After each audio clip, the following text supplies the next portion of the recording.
1000 ಯುದ್ಧಗಳನ್ನು ಗೆಲ್ಲುವುದಕ್ಕಿಂತ ನಿಮ್ಮನ್ನು ನೀವು ಗೆಲ್ಲುವುದು ಉತ್ತಮವಾಗಿದೆ. ಇದು ನಿಜವಾದ ವಿಜಯವಾಗಿದೆ. ಇದನ್ನು ನಿಮ್ಮಿಂದ ಕಿತ್ತುಕೊಳ್ಳಲು ಯಾರಿಗೂ ಸಾಧ್ಯವಿಲ್ಲ. ಸಾಗರದ ಅಲೆಗಳು ಜೋರಾಗಿ ಸದ್ದು ಮಾಡಿದರೂ ಸಾಗರದ ತಳ ಯಾವಾಗಲೂ ಪ್ರಶಾಂತವಾಗಿರುತ್ತದೆ. ಜೀವನವನ್ನು ಪ್ರೀತಿಸುವ ಮನುಷ್ಯ ವಿಷವನ್ನು ನಿರ್ಲಕ್ಷಿಸುವಂತೆ ನೀವು ಕೆಟ್ಟ ಕೆಲಸಗಳನ್ನು ನಿರ್ಲಕ್ಷಿಸಿ. ನೀವು ಯೋಚಿಸಿದ್ದಂತೆ ನೀವಾಗುತ್ತೀರಿ. ನೀವು ಅಂದುಕೊಂಡಿದ್ದನ್ನು ಆಕರ್ಷಿಸುತ್ತೀರಿ. ನೀವು ಕಲ್ಪಿಸಿದ್ದನ್ನು ರಚಿಸುತ್ತೀರಿ. ಭೂತಕಾಲದಲ್ಲಿ ವಾಸಿಸಬೇಡಿ. ಭವಿಷ್ಯದ ಬಗ್ಗೆ ಚಿಂತಿಸಬೇಡಿ.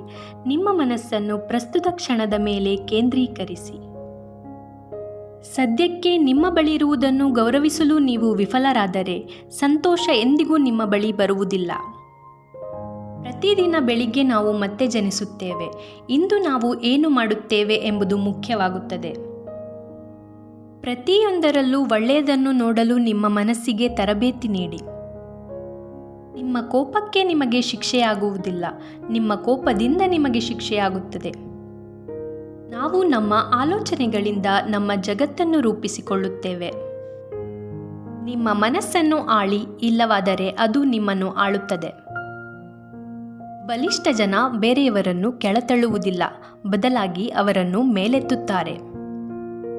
ನೀವು ಬಲಿಷ್ಠರಾಗಬೇಕೆಂದರೆ ನಿಮ್ಮ ಒಂಟಿತನವನ್ನು ಆನಂದಿಸುವುದನ್ನು ಕಲಿಯಿರಿ.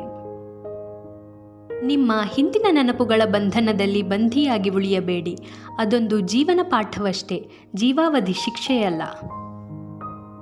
ಯಾವುದೇ ಕಾರಣಕ್ಕೂ ಭರವಸೆಯನ್ನು ಕಳೆದುಕೊಳ್ಳಬೇಡಿ, ಏಕೆಂದರೆ ನಾಳೆ ಏನಾಗುತ್ತೆ ಎಂಬುದು ನಿಮಗೆ ಗೊತ್ತಿಲ್ಲ. ಅನಾವಶ್ಯಕ ಸದ್ದಿಗಿಂತ ಮೌನ ಅವಶ್ಯಕವಾಗಿದೆ ಹಾಗೂ ಉತ್ತಮವಾಗಿದೆ. ಕಲಿಯುವುದನ್ನು ನಿಲ್ಲಿಸದಿರಿ, ಏಕೆಂದರೆ ಬದುಕು ನಿಮಗೆ ಕಲಿಸುವುದನ್ನು ನಿಲ್ಲಿಸುವುದಿಲ್ಲ. ನೀವು ಮೊದಲು ಕ್ಷಮೆ ಕೇಳಿದರೆ ಸಾಹಸಿಯಾಗುತ್ತೀರಿ, ಕ್ಷಮಿಸಿದರೆ ಬಲಿಷ್ಠರಾಗುತ್ತೀರಿ, ಮರೆತರೆ ಸಂತೋಷವಾಗಿರುತ್ತೀರಿ. ನಿಮ್ಮ ಮನಸ್ಸನ್ನು ನಿಯಂತ್ರಿಸಿ, ಇಲ್ಲವಾದರೆ ಅದು ನಿಮ್ಮನ್ನು ನಿಯಂತ್ರಿಸುತ್ತದೆ.